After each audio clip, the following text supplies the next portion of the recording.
சிம்ம ராசி என்பர்களே, சிம்ம ராசிக்காரர்கள்லாம் ஓஹோன்னு கொட்டி கட்டி பறக்கக்கூடிய நேரம். அப்படியே எப்படி சும்மா அப்படி கெத்தாக வண்டியில் வரலாம். ஒரு 10 வண்டி வாங்கக்கூடிய காலகட்டம், கிரையம் அதிகமாக பண்ணக்கூடிய நேரம், மண்டபம் கட்டக்கூடிய ஒரு காலகட்டம், ஒரு அற்புதமான நேரத்தில் இப்போ நீங்கள் இருக்கீங்க. இன்னொரு 8 வருஷத்துக்கு இது எல்லாமே ரெடி பண்ணிவிட்டு அந்த 8 வருஷத்துக்கு அப்புறம் அதெல்லாம் நீங்கள் அனுபவிச்சுட்டு ஜாலியாக இருக்கலாம். ஸோ இப்போ உருவாக்கக்கூடிய காலகட்டம், அதாவது ஒரு வீடை கட்டக்கூடிய காலகட்டம், உங்களோட ஸ்ட்ரக்சர், உங்களுடைய லைஃப்பை செட்டில் பண்ணுறதுக்கான காலகட்டம். இதை செட்டில் பண்ணிட்டீங்க அப்படின்னா அதை அப்படியே செட்டில்ட் ஆகி உட்காந்துக்கிட்டு அப்படியே அதை நம்ம மெயின்டைன் பண்ணிவிட்டு அதை பெருசு பண்ணிகிட்டே வந்துடலாம். அதாவது பணம் இருக்கிறவங்க தான் பணம் பொருளும்பாங்கள்ல, இப்போ நீங்கள் பணத்தை உருவாக்கக்கூடிய நேரத்தில் இருக்கீங்க. இதை நீங்கள் ரெடி பண்ணிட்டீங்க அப்படின்னா அந்த 8 வருடம் கழித்து அந்த பணத்தை வைத்து நீங்கள் அப்படியே உருவாக்கிட்டே இருக்கலாம். பணத்தை பணமாக்கிட்டே இருக்கலாம். சந்தோஷம், மகிழ்ச்சி பொங்கக்கூடிய ஒரு காலகட்டம். உங்கள் லைஃப்பில் 7.5 சனியே கிடையாது இதுக்கு மேலே. ஸோ உங்களுக்கு லைஃப் சந்தோஷமாக, மன நிம்மதியாக, உடல் ஆரோக்கியமாக, நீண்ட ஆயுளோட, குடும்பங்களோடு வம்சாவளியாக வரக்கூடிய ஒரு காலகட்டமாக இனி வரக்கூடிய காலகட்டங்கள் அமையுது. சிம்ம ராசி நோட் பண்ணிக்காங்க. சிம்ம ராசிக்கு இந்த விஷயங்கள் இருக்குது. சின்ன சின்ன விஷயங்கள் மட்டும் கொஞ்சம் பார்த்துருந்துக்கணும், அவ்வளோதான். மற்றபடி உங்களுக்கு எந்த இஷ்யூஸும் கிடையாது. அது எந்த விஷயம், எதில் நீங்கள் கவனமாக இருக்கணும் அப்படிங்கிறது நான் வீடியோ ஃபுல்லாக பார்த்தீங்க அப்படின்னா தெளிவாக கம்ப்ளீட்டாக சொல்லிடுறேன். நிறைய பேர் சிம்மராசிக்காரர்கள் யோசிக்காமல் சில விஷயம் பண்ணுவீங்க. கோவம், ஸ்பாட்லேயே கோவம் வந்துடும் உங்களுக்கு.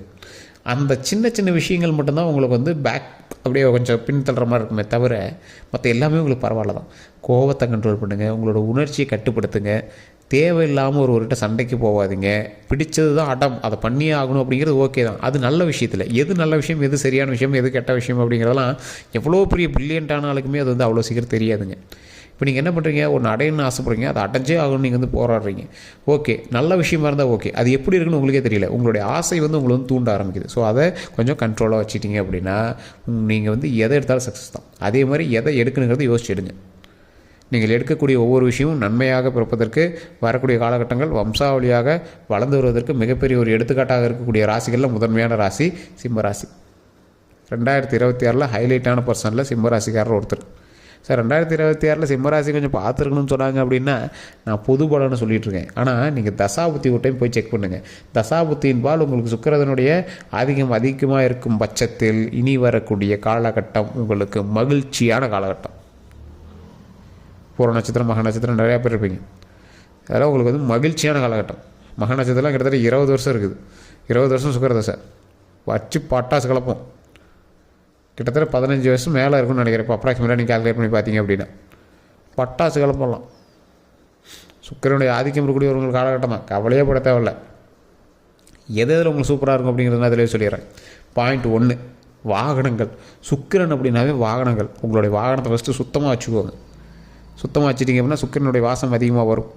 சுக்கிரனுடைய வாசம் அதிகமாக இருந்துச்சு அப்படின்னா என்ன ஆகும், பண வரவு அதிகமாக வரும், லக்ஸுரினஸ் அதிகமாகும், உங்களுக்கு தேவையான விஷயங்கள் எல்லாமே சரியாகும். அப்போ காரை சுத்தமாக வச்சுக்கணும், வண்டி வாகனங்கள் சுத்தமாக வச்சுக்கணும். அதை வச்சுட்டோம் அப்படின்னா ஆட்டோமேட்டிக்காக பண வரவுகள் அதிகமாக வரக்கூடிய காலகட்டமாக வரக்கூடிய காலகட்டங்கள் அமையுது. அதே போல் பாயிண்ட் 2, பெண்களினுடைய ஒரு அன்பான ஆளாக நீங்கள் வந்திருப்பீங்க.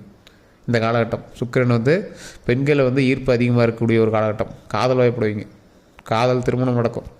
ஸோ இந்த மாதிரி ஒரு பெண்களுடைய தொடர்புகள் அதிகமாகும். ஸோ இந்த மாதிரி காலகட்டத்தில் நீங்கள் கவனமாகவும் இருந்துக்கணும், கொஞ்சம் லக்ஸுரியாகவும் இருக்கும். அதே போல் பாயிண்ட் 3, இந்த சுக்கிரனுடைய காலகட்டத்தில் லக்ஸுரினஸ் எந்த அளவுக்கு லக்ஸுரினஸ், நீங்கள் பணம் சம்பாதிக்கிறீங்களோ இல்லையோ லக்ஸுரியாக இருப்பீங்க. வேறு ஒன்றோட பணத்தையாவது நீங்கள் பயன்படுத்தியிருப்பீங்க, வேறு ஒன்றோட காராவது நீங்கள் பயன்படுத்தியிருப்பீங்க. ஒரு லக்ஸுரியான லைஃப்பை நீங்கள் வாழக்கூடிய ஒரு காலகட்டம். பணம் சம்பாதிப்பீங்க, இல்லைன்னா சொல்ல, அந்தளவுக்கு ஒரு லக்ஸுரியாக இருப்பீங்க.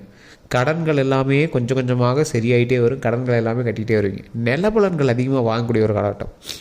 சுக்கிரனுடைய அதிகமாக இருக்கிறவங்க லக்ஸுரியாகவும் இருப்பாங்க, நிலபலன்கள் அதிகமாக வாங்கக்கூடிய ஒரு காலகட்டமாக அமையுது. நல்ல ஒரு மேன்மை அடையக்கூடிய ஒரு அற்புதமான காலகட்டமாக வரக்கூடிய காலகட்டங்கள் அமையுதுங்க. இந்த ராசியிலே ஒரு ஹைலைட்டான பர்சன் யார் தெரியுமா?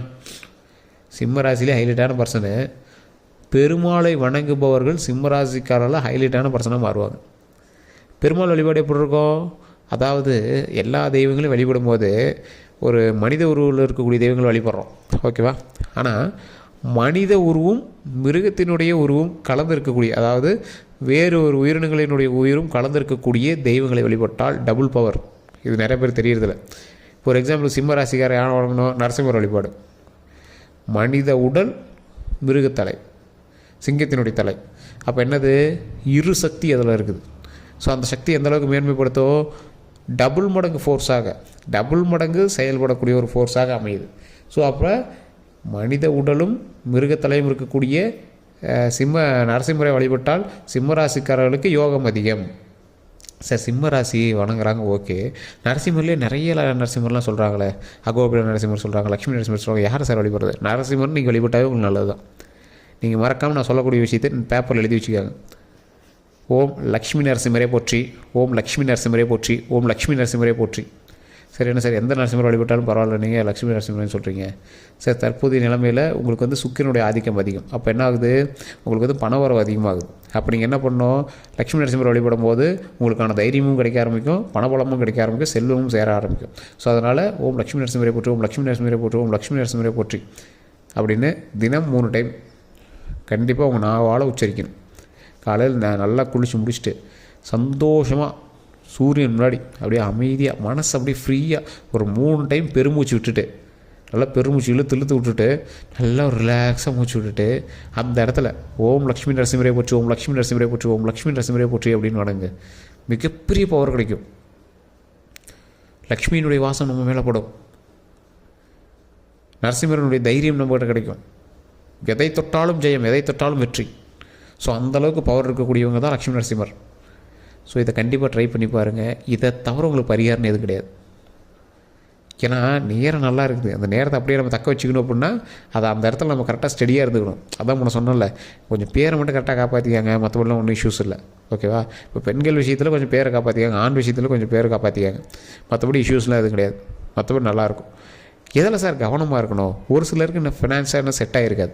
இப்போ நான் சொன்னதெல்லாம் இன்னும் நடக்கலை சார் அப்படின்னு திட்டுவீங்க ஒவ்வொருத்தர் கமெண்டில். என்னையா நீ சொல்கிறது ஒன்று கூட நடக்கலை அப்படின்னு சொல்லுவீங்க. இப்போ நான் சொல்லிட்டு இருந்த விஷயங்கள் காரணம் என்ன, உங்களுக்கு தசாபுத்தி வேறு. நான் சொல்கிறது சிம்ம ராசியில் இருக்கிறவங்களுக்கு நான் ஓவரால் சொல்கிறேன். உங்களுக்கு தசாபுத்தி வேறு, அதே மாதிரி உங்களோட லக்கினம் வேறு, உங்களோட நட்சத்திரம் வேறு. லக்கினத்தில் உங்களுக்கு வேறு லக்கினமாக இருக்கலாம், மிதுனமாக இருக்கலாம், கடகமாக இருக்கலாம், கும்பமாக இருக்கலாம், ரிஷபம் மேஷமாக இருக்கலாம். ஸோ அப்போ அது என்ன பண்ணுறது, லக்கினமும் அந்த இடத்துல பேசுது இல்லை, ராசியை விட வலிமையான சில ஒன்று அங்கே இருக்குது இல்லை. அப்போ அது உங்களை வந்து டிஸ்டர்ப் பண்ணுறதுக்கு வாய்ப்புகள் இருக்குல்ல. சரி சார், அதுவுமே நல்லா தான் சார் இருக்குதுங்கிறாங்க. அப்புறம் சார் அப்படி இருக்குது, உங்களுடைய தசாபுத்தி என்ன தசாபுத்தி? சுக்கிரன் தான் இருக்குதா? சுக்கிரன் யாரோடு இருக்கார்? அதையும் நம்ம யோசிக்கணும்ல. அது ஒன்று. சரி சார், அதுவுமே நல்லா தான் சார் இருக்குது, அப்பயும் கொஞ்சம் தான் இருக்குது அப்படின்னா நீங்கள் இருக்கக்கூடிய லொக்கேஷன், உங்களோடு பிரயாணிக்கக்கூடிய மற்றொரு ராசி, உங்களுடைய கணவனோ மனைவியோ உங்களோட குழந்தைகளோ உங்களோட தொழிலில் இருக்கக்கூடிய பார்ட்னர் கூட இதில் வந்து மோதும். ஸோ அந்தளவுக்கு தான் ஜோதிடம் பார்க்கணும். எது உங்களை இடிக்குது அப்படியே கால்குலேட் பண்ணி பார்க்கணும். எந்த விஷயம் உங்களை இடிக்குது அந்த விஷயத்தை நீங்கள் சரி பண்ணிங்கன்னா ஆட்டோமேட்டிக்காக நல்லது நடக்குது, அவ்வளோதான். இதுதான் வந்து ஜோதிடம். நிறைய விஐபிஸ் வந்து ஜோதிடம் பார்க்குறாங்க. ஜோதிடம் பார்க்குறீங்களா எப்படி கேட்பாங்க அப்படின்னா, எல்லா இதுவுமே ஒரு டேட்டா பேஸ் மாதிரி போட்டு வச்சுருவாங்க. ரெகுலராக ஜோதிடம் பார்ப்பாங்க. ஒரு பிரபல ஜோதிடர் நம்பர் தான் நான் கீழே கொடுத்துருக்கேன், அந்த நம்பருக்கு என்ன நீங்கள் ஃபோன் பண்ணி பேசி பாருங்கள். ஒரு டேட்டா பேஸ் மாதிரி போட்டுருவாங்க. போன மாதம் இந்த விஷயத்தை நடந்துச்சு, அப்போ இந்த மாதம் வந்து அவர் கூட தொழிலில் பார்ட்னராக இருக்காங்க, அவருக்கு இப்போ என்ன டைமு, அந்த டைமை பொறுத்து தான் அவரோட அடுத்த பார்ட்னர்ஷிப் நடத்தணுமா வேண்டாமாங்கிறது. அந்தளவுக்கு நான் அக்யூரேட்டாக பார்த்துட்ருக்காங்க. பிரபலமான ஜோதிடர்கிட்ட தான் பார்த்துட்ருக்காங்க. பார்க்கக்கூடிய எல்லாருமே மிகப்பெரிய விவிஐபிஸ், க்ரோஸ் கணக்கில் டேர்ன் ஓவர் பண்ணுறவங்க. அவங்களாம் என்ன பண்ணுவாங்கன்னா, இந்த மாதிரி ஒவ்வொரு விஷயமும் பார்த்து தான் பண்ணுவாங்க. ரொம்ப பெரிய பெரிய ஆளுங்களாம் பாருங்கள், எல்லா விஷயத்துலையுமே ரொம்ப டிவோஷனலாகவும் ரொம்ப வாஸ்துபடி ரொம்ப ஜோதிட ரீதியாகவும் தான் எல்லாமே பண்ணுவாங்க. காரணம் என்னென்னா, அப்படி பண்ணால் தான் அது நிலைக்குது. திடீர் பணக்காரலாம் வந்து அவன் கரெக்டாக மெயின்டைன் பண்ணுறதில்ல. கரெக்டாக அதை எப்படி மெயின்டைன் பண்ணணுன்னு ஃபுல்லாக ஆன்மீக ரீதியாகவும் ஜோதிட ரீதியாகவும் எல்லாமே கால்குலேட் பண்ணி பண்ணுறவங்களுக்கு மட்டும்தான் அப்படி இப்படி நினச்சி கொண்டு வந்துட்டுருக்காங்க. திடீர்னு வரவங்களாம் திடீர்னு இது பண்ணுறாங்க. ஸோ ரெகுலராக பண்ணிவிட்டு ரெகுலராக வணங்குபவர்கள் மட்டும்தான் ஆட்டோமேட்டிக்காக வந்து அந்த மேன்மைக்கு வரக்கூடியவர்களாக இருக்கிறாங்க. வரக்கூடிய செல்வத்தையும் தக்க வைத்துக் கொள்பவராக இருக்கிறோம். ஸோ இன்னொரு விஷயம் என்ன அப்படின்னா, இந்த ராசிக்காரர்கள் இறை வழிபாடு பண்ணுறது மட்டும் இல்லாமல் குலதெய்வ வழிபாடு கண்டிப்பாக பண்ணுங்கள். நீங்கள் இஷ்ட தெய்வங்கள் வழிபடுங்க, நரசிம்மர் வழிபடுங்க, எல்லாமே ஓகே தான். ஃபஸ்ட்டு உங்களோட குலதெய்வ வழிபாடு பண்ணிங்க அப்படின்னா தான் அந்த கடவுள்களும் வழிவிடும். மற்ற கடவுள்கள் வந்து உங்களுக்கு அருள் புரிவதற்கு குலதெய்வம் வழிவிடும். ஸோ இந்த விஷயத்தை வந்து கண்டிப்பாக ட்ரை பண்ணுங்கள். வேறு எந்த ஒரு ப்ராப்ளமும் இனி வரக்கூடிய காலகட்டங்கள் இல்லை. ஒரே ஒரு விஷயத்தில் மட்டும் கவனமாக இருங்க, உடல் ஆரோக்கியத்தில் கவனமாக இருங்க. என்ன சார் இவ்வளோ சொல்லிவிட்டு அதான் இப்போ சிம்பிளான மேட்டர் மாதிரி சொல்கிறீங்க, பெரிய விஷயந்தான். அந்த விஷயத்தில் கவனமாக இருந்தீங்க அப்படின்னா போதும். அது உடல் ஆரோக்கியம் கவனம் தேவை, ரத்த சம்மந்தப்பட்ட விஷயத்தில் கவனம் தேவை. அடிபடாமல் பார்த்துக்கோங்க, உடல் நல்லா தெம்பாக பார்த்துக்கோங்க, தண்ணியில் கொஞ்சம் கவனமாக இருங்க, வலிக்கு விடாமல் பார்த்துக்கோங்க, தண்ணியில் ரொம்பவே கவனமாக இருங்க, பாத்ரூமில் அந்த மாதிரி விஷயங்களில் கொஞ்சம் கவனமாக இருந்தீங்க அப்படின்னா போதுமானது. மற்றபடி வண்டி வாகனங்களை கவனமாக இருங்க, கண் திருஷ்டி வராமல் பார்த்துக்கோங்க. மற்றபடி எல்லாமே அருமையாக இருக்குது, ஒன்றும் பெரிய இஷ்யூஸ்லாம் கிடையாது. நிறைய பேர் வந்து ஜோதிடரை பார்க்கணுன்னு ஆசைப்பட்றீங்க. கீழே காண்டாக்ட் நம்பர் டீட்டெயில்ஸ் கொடுத்துருவோம். ஜஸ்ட் நீங்கள் வந்து ஃபோன் பண்ணி பேசி தெரிஞ்சிக்கலாம். மோஸ்ட்லி நீங்கள் வந்து லோக்கலே ஜோதிடம் பாருங்கள்.